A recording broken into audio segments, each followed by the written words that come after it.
Vivimos prácticamente a punto de llegar a mediados del 2023, y una de las luchas que me imagino que todavía tenemos aún es el tema de cómo resguardar nuestra información que está prácticamente expuesta en internet. Y hay un caso que mucha gente quizás desconoce, o otros ya conocen y no entienden por completo cómo es que es esta fórmula que utilizan mucha gente para robarnos información valiosa.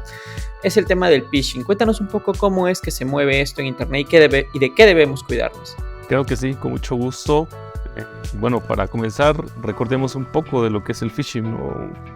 Tradicionalmente, si lo podemos denominar de esta manera, hacemos referencia a aquellos sitios web fraudulentos, falsos, que buscan robar información, suplantan la identidad de alguna reconocida marca, alguna reconocida institución y pretende que los usuarios ingresen sus credenciales de acceso, su contraseña, su cuenta de usuario, de tal forma que en lugar de autenticarse en un sitio legítimo, lo están haciendo en el sitio de un atacante, quien va a obtener esa información. Y claramente con esos datos pues pueden llevarse a cabo distintas actividades ofensivas, maliciosas, ¿no? Desde el robo de identidad, fraudes, hasta cuestiones más graves, ¿no? Sobre todo porque ya tienen el acceso a ese tipo de información que pertenece, por supuesto, a los usuarios. Ahora, ¿y cómo es que logran, cómo es que nos engañan? ¿Es a través de qué? ¿Cuáles son las fórmulas que utilizan para, por ejemplo, llevarnos a esta web que, aunque puede parecer igualita que, digamos, la web de nuestro banco o la web de un lugar donde nos piden información que sea sensible para nosotros? ¿Cómo es que llegan a convencernos de acceder y de brindar nuestra información en esta web? Bueno, en primer lugar, utilizan distintas vías de propagación, ¿no? La más común, el correo electrónico. Pero, ¿por qué son funcionales o por qué son efectivos ese tipo de mensajes? Porque hacen alusión a temáticas de interés o a tópicos que están en boga, que están de moda por lo general. O bien son temáticas que tienen cierta relación con el usuario. Por ejemplo, lo más común que identificamos siguen siendo estos ataques de phishing haciendo referencia a bancos.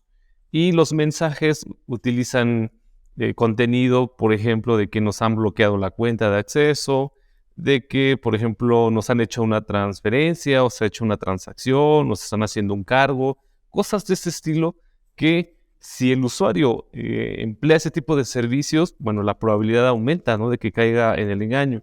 Entonces, todo esto nosotros lo conocemos como técnicas de ingeniería social, es decir, estas herramientas que buscan convencer, que buscan persuadir a la persona, al usuario, para llevar a cabo una acción que no tenía prevista realizar y que lo puede poner en riesgo. Entonces, si cae en ese tipo de engaños, la probabilidad de que entregue su información, sus datos, es muy alta. ¿Qué tan sofisticada es la tecnología que utilizan que puede llegar a ser convincente para nosotros? Porque inicialmente nos va a llamar mucho la atención o va a jugar con nuestras emociones al hecho de, ¿a quién no le asustaría decirle, oye, mira, para estar a nivel Latinoamérica, que nos diga, mira, acabamos de mover $2,000 de tu cuenta? Entonces uno se asusta y ingresa a lo que te aparece ahí.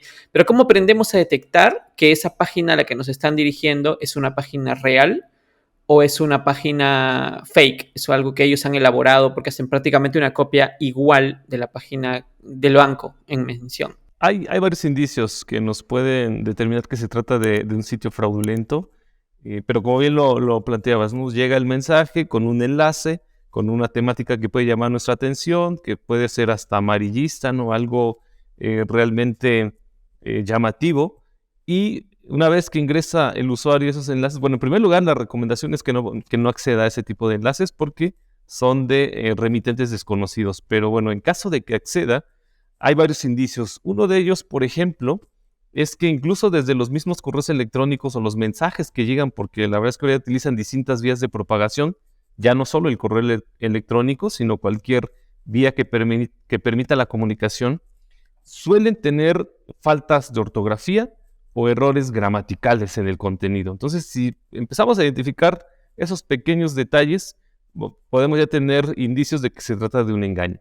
Después, estos enlaces muchas veces sí corresponden a la URL o a la dirección del sitio web en cuestión, pero si nosotros ponemos el cursor sobre ese hipervínculo, nos vamos a dar cuenta que en realidad apunta a otra dirección, no corresponde exactamente con el texto que estemos leyendo. Entonces, ese es otro indicio de que nos van a dirigir o nos van a direccionar hacia un sitio fraudulento. Bueno, ya si estamos en ese sitio, vamos a poder identificar también errores al momento de la redacción. Puede ser una copia exacta o no. Incluso a veces hasta son sitios desactualizados. No necesariamente corresponde con el sitio legítimo. Así que bueno, ese puede ser otro indicio, otra característica. La URL, como decía hace un momento, si la revisamos ya en la barra de dirección del navegador, lo más probable es que no corresponda con la URL del sitio legítimo. Y pero bueno, aquí también cabe mencionar, y es importante mencionarlo, que ha evolucionado, ¿no? Las técnicas que utilizan en campañas de phishing han evolucionado, por eso es también lo de su vigencia. El phishing lo conocemos ya desde hace más de 25 años, pero ¿por qué mantiene su vigencia? Porque claramente agrega nuevas características, y una de ellas es lo que hemos determinado o lo que hemos denominado ataques homográficos. ¿Qué es esto? Los ciberatacantes utilizan caracteres de nuestro alfabeto, pero bueno, obviamente a simple vista pareciera que son los que nosotros conocemos, pero también suelen utilizar caracteres de otros alfabetos, por ejemplo, el alfabeto cirílico, que al pertenecer a otro alfabeto tiene una codificación distinta. A pesar de que los caracteres sean muy parecidos, tienen una codificación diferente.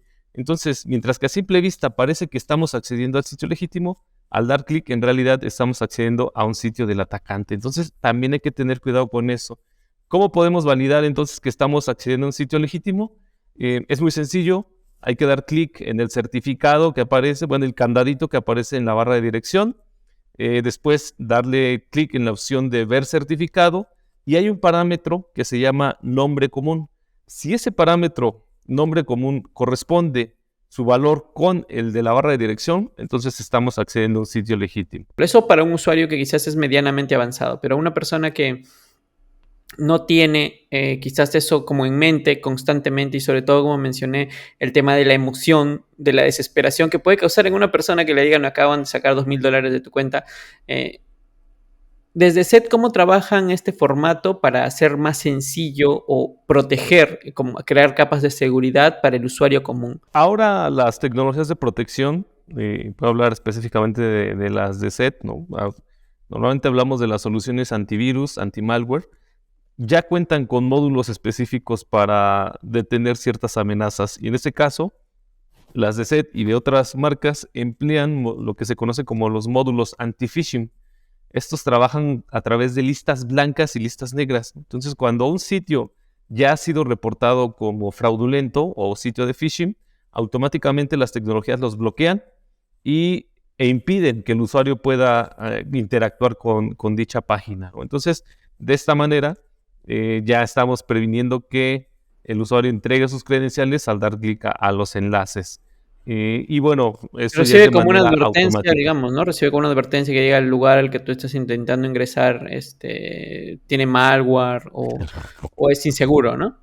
Tal cual, tal cual. Le aparece ahí. De hecho, el navegador se bloquea y aparece un mensaje de ese estilo. Me imagino que a día de hoy, como mencionaste hace un momento, casi todo el mundo sabe qué es el phishing de alguna u otra manera, porque no lleva con nosotros, no es una novedad, por llamarlo así, es una situación que lleva muchos años. Incluso cuando yo estaba en la universidad ya hablábamos un poco sobre eso y cómo se estaba implementando.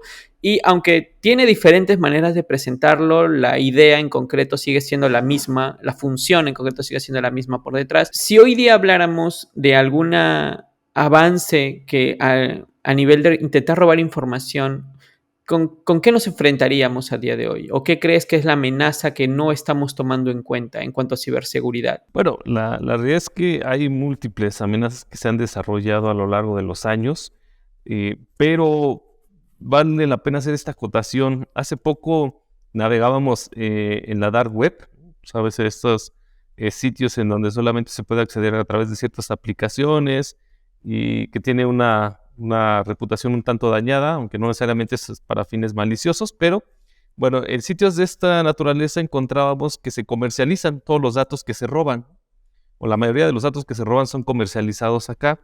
Números de tarjetas de crédito, números de cuentas bancarias, de datos, ¿no? Contraseñas de diferentes servicios de Internet. Y nos llamaba la atención que ellos decían que la técnica principal que utilizaban para robar la información era el phishing. Y mostraban pantallazos de diversas páginas, ¿no? que utilizaban para engañar a las personas. Entonces, a pesar, como ya decíamos, de que tiene bastantes años de ser conocido, de que es una técnica relativamente sencilla, no es tan técnica como otras que se emplean para robar información, sigue siendo efectiva. Y esto, por un lado, por las características que mencionábamos, y por otro lado, porque lamentablemente los usuarios siguen cayendo en ese tipo de engaños, ¿no? Ya sea por la emoción que mencionabas, Luis, por todo lo que puede implicar un mensaje de esa naturaleza, por estar desprevenidos, incluso hasta de forma accidental, ¿no? Todos estos escenarios están presentes y contribuyen a perder información. Si ya hablamos de otras amenazas, bueno, sin duda podemos seguir hablando del malware, que también sigue evolucionando, que va agregando nuevas características. Cuéntanos un poco qué es el malware o cómo podría no solamente dañar la computadora, porque mucha gente piensa que este tipo de creaciones solo se enfocan en dañar tu Windows, en dañar tu periférico, pero cumplen funciones de robar información que creo que son importantes de detallar. Sí, totalmente, totalmente. De hecho, cuando hablamos de malware, hablamos de una gama importante de códigos maliciosos, ¿no? Y de hecho ahí viene el concepto malware, malicious software, software malicioso, que hasta hace algunos años solamente hablábamos de los virus informáticos, que fueron los primeros tipos de malware que aparecieron. La verdad es que en la actualidad el porcentaje de virus que se crea es muy bajo y en su lugar han proliferado otro tipo de códigos maliciosos, por ejemplo, los denominados gusanos informáticos, que tienen la capacidad de propagarse automáticamente por las redes, ¿no? Explotando fallas en los sistemas. Por ejemplo, tenemos los botnets, que son redes de equipos infectados que obedecen instrucciones de los atacantes, ¿no? Una vez que el malware se ejecuta en el equipo. El spyware, software espía, que como su nombre lo dice, busca obtener información. Y esta es otra forma en la que roban datos. Hablábamos del phishing hace un momento, pero el spyware, al estar monitoreando todo lo que hace el usuario en su dispositivo, porque también los hay para móviles y obviamente para computadoras, obtiene esos datos.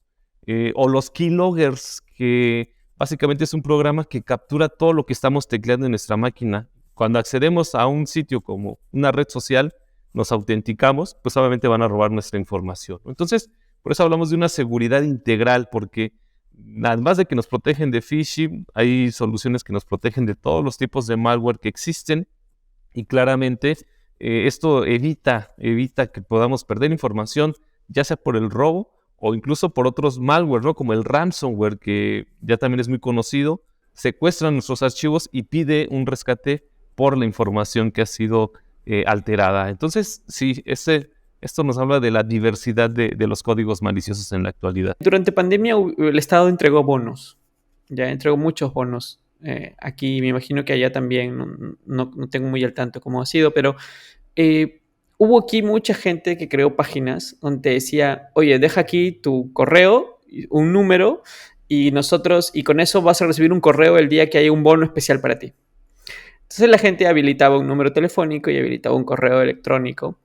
Y mucha gente creía, bueno, decía, ¿no? Que esa es la idea, ¿no? Oye, pero con mi número telefónico no me van a hacer ningún problema, con que tengan mi correo electrónico tampoco, porque yo no tengo nada que ocultar en mi correo electrónico, solo recibo correos de trabajo o lo que me manda Facebook, ¿no? ¿Cuánto de esa información que para nosotros a simple vista nos puede parecer como que efímera, tener nuestro correo, tener nuestro número telefónico, teniendo aquí en el Perú, por ejemplo, imagino que haya mucho más aplicaciones de bancos que funcionan netamente con activación de nuestro número telefónico? ¿Qué tan preocupante es que cualquiera pueda tener información a nuestro número telefónico, a nuestro correo, o a cualquier red social nuestra? Bueno, de hecho, ese es uno de los primeros pasos que utilizan los ciberatacantes para poder intentar llegar a las potenciales víctimas. Una recolección de información, crear grandes bases de datos para enviar masivamente estos mensajes, y al tener más usuarios, claramente la probabilidad de que alguno de ellos caiga aumenta. Eso por un lado en cuanto a los correos electrónicos. Pero ahora que mencionaban los números de teléfono celular, también, ¿no? De hecho, hemos visto campañas de suplantación de identidad a través de WhatsApp, y esto simplemente por conocer el número, ¿no? Se hacen ataques intentando bloquear los dispositivos a través de las llamadas al buzón de voz, por ejemplo, utilizando diversas modalidades que han resultado efectivas. Entonces, por el simple hecho de que tengan nuestra información básica como el correo electrónico o el número telefónico, ya los atacantes han dado los primeros pasos para lograr un ataque efectivo. Ahora, dijiste algo que me llama mucho la atención porque dijiste, mientras más grande sea la escala de correos electrónicos que ellos puedan tener, hay muchísimas más probabilidades de que alguno de ellos acierte. ¿Tenemos alguna data desde SET de qué tanto es el porcentaje que se da, digamos, cuando mandan estos correos para phishing? ¿Hay un porcentaje? ¿Hay alguna data de cuántos de estos correos, o digamos el 10, 15, 20% funcionan? Bueno, aquí hay que verlo desde tres etapas, ¿no? Por ejemplo, nosotros en la primera etapa logramos bloquear alrededor de 400,000 sitios fraudulentos por día. Identificamos alrededor de 400,000. O sea, bloquearlo sitios. porque alguien lo activó, ¿verdad? Porque intentó ingresar. Exactamente, ¿no? Y las soluciones lo detectan y va registrándolo. Esa es la primera etapa. En la segunda, en la primera interactúa el usuario. En la segunda, cuando introduce sus credenciales, eso ya no lo podemos medir. No sabemos exactamente cuántos de estos usuarios sí ingresaron su información y les fue robada. ¿Cuántos de los 400,000, una vez de ingresar o a pesar de no haber sido bloqueados, lograron brindar su información finalmente, ¿no? Exactamente. Eso ya no lo podemos medir. Y en una tercera etapa, ¿a cuáles de ellos, por ejemplo, ya les generó un problema del tipo financiero? Imaginemos que acceden a un sitio de banco fraudulento en donde les roban las credenciales, pero además utilizan esa información para hacerles cargos no reconocidos. Eso tampoco lo podemos medir. Eso está principalmente relacionado con las denuncias que se puedan hacer ante las instituciones correspondientes, y también el problema es que muchas veces no se denuncia. Entonces es difícil estimar ya el impacto real. Lo que sí, como decía hace un momento, podemos medir es la etapa inicial. Como tú dices, tenemos una primera capa de protección que muchas veces nos indica cuando estamos entrando a una web fraudulenta. Pero muchas veces, y hace unos días leí unas estadísticas porque estamos prácticamente en esta semana de la ciberseguridad, leí estadísticas de cuántas computadoras realmente sí están infectadas con malware y que no sabemos que están infectadas y que no sabemos que está bueno, recopila diferente tipo de información. Como mencioné hace un rato, cada creador tiene un objetivo en específico, pero cuánto esta información termina alimentando bases de datos, no sabemos dónde termina nuestra información. ¿Cómo podemos detectar si ya hemos caído, si ya somos parte de una computadora, si nuestra computadora o nuestro celular está infectado, y cómo prevenir un tema de malware? Claro, y bueno, uno de los principales indicios que encontramos es que la máquina cambia su comportamiento, ¿no? En caso de que no tengan una protección, ¿no? Una solución anti-malware instalada, configurada y actualizada, empezamos a ver comportamientos raros en nuestras máquinas. A veces se reinician, a veces está muy lenta, a veces aparecen pantallas emergentes, ¿no? Sobre todo cuando navegamos, o toolbars, barras de herramientas en los navegadores. Todo eso va alterando el funcionamiento de nuestra máquina y es algo que claramente el usuario no ha aceptado. Eso para aquellos programas maliciosos que buscan pasar desapercibidos por lo general, ¿no? Porque muchos de ellos son sigilosos. Hay otros que son muy evidentes, como el caso del ransomware, que a todas luces muestra que ya infectó el equipo y solicitan el rescate de la información, ¿no? A través de un pago. Entonces depende mucho también del tipo de malware del que estemos hablando y de su propósito, ¿no? Algunos es robar información, otros buscan monetizar el ciberataque.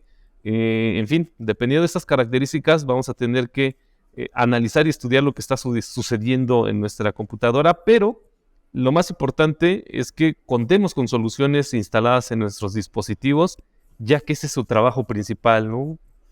Muchas veces escuchamos ideas como, bueno, yo sé navegar, yo me protejo y no necesito una solución de esta naturaleza en mi máquina.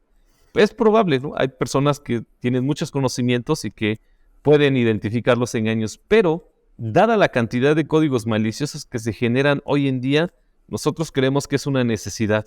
Para que se den una idea, nosotros por día identificamos 450,000 nuevos códigos maliciosos de todo tipo que se están propagando por Internet. Nuevos códigos maliciosos por día. Entonces es un número impresionante que sigue creciendo.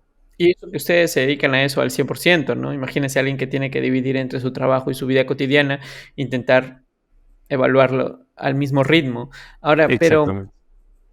por ejemplo, desde SET, ¿qué tipo de tecnología manejan precisamente? O sea, por ejemplo, si yo ya fui infectado y decido adquirir algún producto de SET, ¿puedo revertir lo que ya pasó? Depende también del tipo de malware, pero lamentablemente, por ejemplo, imaginemos un caso en donde ya le han robado las credenciales al usuario.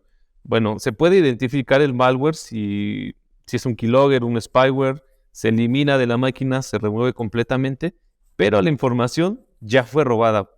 Entonces ahí aplican otras prácticas, ¿no? Ahí ya lo que nos corresponde como usuarios es actualizar nuestras contraseñas, utilizar contraseñas robustas, ¿no? Un doble factor de autenticación, todo esto que implica las buenas prácticas. Por eso es una combinación de tecnología con buenas prácticas.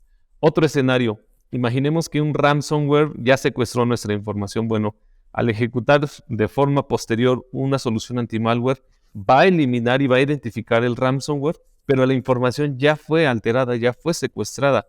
Entonces, hay opciones para recuperarlo, pero no en todos los casos es posible.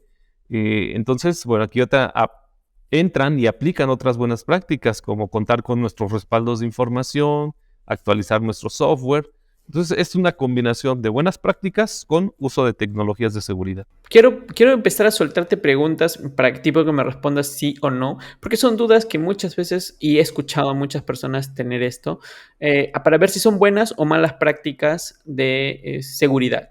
Por ejemplo, mucha gente me dice, no, sí, lo que pasa es que cuando yo ingreso a descargar una película pirata o a descargar algo, lo hago desde el navegador oculto, incógnito, perdón, desde la página incógnita de un navegador te protege de ser atacado por un ransomware, por ejemplo, que puede venir en el archivo de descarga de una película. No, en realidad el modo incógnito del navegador es para minimizar el rastreo, ¿no? A través de las cookies, por ejemplo. Em, Ofrece más privacidad que seguridad. Y en este sentido, si se descarga un malware desde cualquier em, repositorio o un repositorio de dudosa reputación que supuestamente está entregando algún programa, alguna película, etcétera, que puede estar alterado, la infección va a ser la misma, porque finalmente es el mismo archivo que se va a ejecutar en la máquina. Entonces, en este caso, los navegadores en modo incógnito están más enfocados hacia la privacidad que hacia la seguridad. Había una aplicación que se llamaba Dual WhatsApp, ya que era uno como dorado, el icono de WhatsApp, y que te permite tener dos WhatsApps al mismo tiempo. Entonces, ellos lo descargaban desde un repositorio que era un APK desde una web y lo instalaban en su teléfono con todos unos pasos que ya venían en unas instrucciones. Ese tipo de APKs pueden generar que se robe la información porque prácticamente está colocando su número telefónico, toda la información, sus conversaciones. Y mucha gente nos dice, oye, mi conversación no tiene nada que ver, a nadie le va a importar. Pero ¿qué es lo que les interesa a alguien que genera una aplicación como esta, posiblemente gratuita, y qué es lo que en realidad quiere robar? Bueno, hay muchos puntos de interés. Por ejemplo, hace un momento hablábamos del malware en general para los dispositivos, principalmente las computadoras, pero ahora ya hemos visto que estas categorías de malware de las que hablábamos para las máquinas tradicionales también ya se desarrollan para dispositivos móviles. Por ejemplo, algunas de estas aplicaciones, no sé si exactamente la que menciona, pero algunas de estas, suscribían al usuario a servicios de mensajería SMS Premium. Bastaba con que tuvieran el número telefónico para hacer esta suscripción. Y claramente este tipo de servicios generan ganancias económicas para quienes los están implementando y un costo para el usuario. El usuario nunca se percataba de ello hasta que veía que su saldo se terminaba o que veía una cuenta elevada al pagar el servicio celular. Por poner un ejemplo, ¿no? Con el simple número ya podían hacer eso. Hay miners, por ejemplo, también que ya se ejecutan en dispositivos móviles. Hay ransomware. Prácticamente cualquier categoría de malware de la que hablábamos hace un momento tiene un equivalente ya para dispositivos móviles. Entonces, muchas veces este tipo de aplicaciones que se descargan desde sitios no oficiales pueden estar alterados o directamente tratarse de malware. Genial. Ahora, como para ya terminar un poco la entrevista, quisiera que nos repitas desde la experiencia de SET cuáles son esos buenos pasos que deberíamos tener en cuenta, tanto para navegar desde nuestra computadora como para utilizarlo en un smartphone. Nosotros lo planteamos en 3 elementos principales, ¿no? Hace un momento hablábamos de las tecnologías de seguridad. Bueno, creemos que es necesario ya contar con estas herramientas instaladas, correctamente configuradas y actualizadas en cualquier dispositivo que utilicemos para navegar. Hablábamos de que utilizan o cuentan con diferentes módulos, ¿no? Nos protegen de diversas amenazas. Y en realidad los anti-malware solamente es un tipo de solución. Hay más que nos protegen de otro tipo de amenazas. Pero bueno, eso dependerá mucho de las actividades que realizamos en Internet. Pero esto ya resulta básico, ¿no? Para poder comenzar a navegar. El segundo elemento es lo que decía también hace un momento, las buenas prácticas. ¿Qué podemos hacer como usuarios? Bueno, cambiar nuestras contraseñas regularmente, utilizar contraseñas distintas para diferentes servicios de Internet, utilizar también contraseñas que sean fáciles de recordar para el usuario, pero difíciles de adivinar para un atacante, el doble factor de autenticación, que ahora prácticamente cualquier servicio de Internet lo ofrece, hacer respaldos de nuestra información, actualizar nuestras aplicaciones, nuestros sistemas operativos, todas esas buenas prácticas que nos van a ayudar a reducir el impacto de una amenaza de este estilo. Y el tercer elemento, creemos que es necesario que los usuarios se preocupen y se ocupen por su seguridad en Internet. Por el simple hecho de utilizar una computadora, de utilizar una red social, de utilizar un servicio de correo electrónico, ya debemos estar atentos a todas estas amenazas que están lamentablemente también en Internet y que podemos evitar en la mayoría de los casos. Entonces, mientras más información se tenga, mientras más conciencia también se tenga sobre estos peligros, también como usuarios estamos ya avanzando y dando los pasos necesarios para evitar ser víctimas de estos problemas que actualmente nos afectan a los usuarios de los servicios digitales. La verdad es que creo que hay muchísimos más temas que podríamos seguir abordando y sobre todo generar conciencia sobre lo que está pasando a nuestro alrededor, que a veces no la tenemos tan en cuenta porque creemos que no es una realidad que nos llegue a alcanzar, ¿no? Porque muchas veces nosotros como usuarios comunes creemos que nuestra información no es algo que le puede interesar directamente a alguien que se da el tiempo de desarrollar este tipo de software. Pero muchas gracias, la verdad, muchas gracias, Miguel, por tu tiempo. Gracias por lo que las luces que nos has echado sobre ciertos puntos. Me gustaría tener la oportunidad de volver a conversar contigo y a aclarar quizás algunos puntos o llegar con muchas más preguntas de usuarios y hacer una suerte de respuestas. Pero muchas gracias por tu tiempo, Miguel. Muchas gracias por la disponibilidad desde SET de poder conversar con especialistas como tú. Y espero realmente que nos volvamos a reunir para seguir conversando sobre que para mí es uno de los temas más importantes que deberíamos tener en cuenta en el día a día, sobre todo que Internet ya es parte de nosotros inevitablemente. Totalmente. No, la verdad es que el gusto también es nuestro. Muchas gracias por la invitación. Ojalá que podamos tener más oportunidades de seguir conversando y de que podamos entregarles más información que generamos desde los laboratorios de investigación de SET. Esto lo hacemos justamente para compartirlo, intentar llegar a la mayor cantidad posible de usuarios y bueno, les agradecemos porque a través de medios, ¿no? En medios como Visión Geek llegamos a más personas, así que muchísimas gracias por la invitación y ojalá tengamos más oportunidades de seguir platicando. Muchas gracias a ti, Miguel. Todos los derechos de este podcast le pertenecen a Visión Geek. Está prohibida su reproducción total o parcial sin autorización.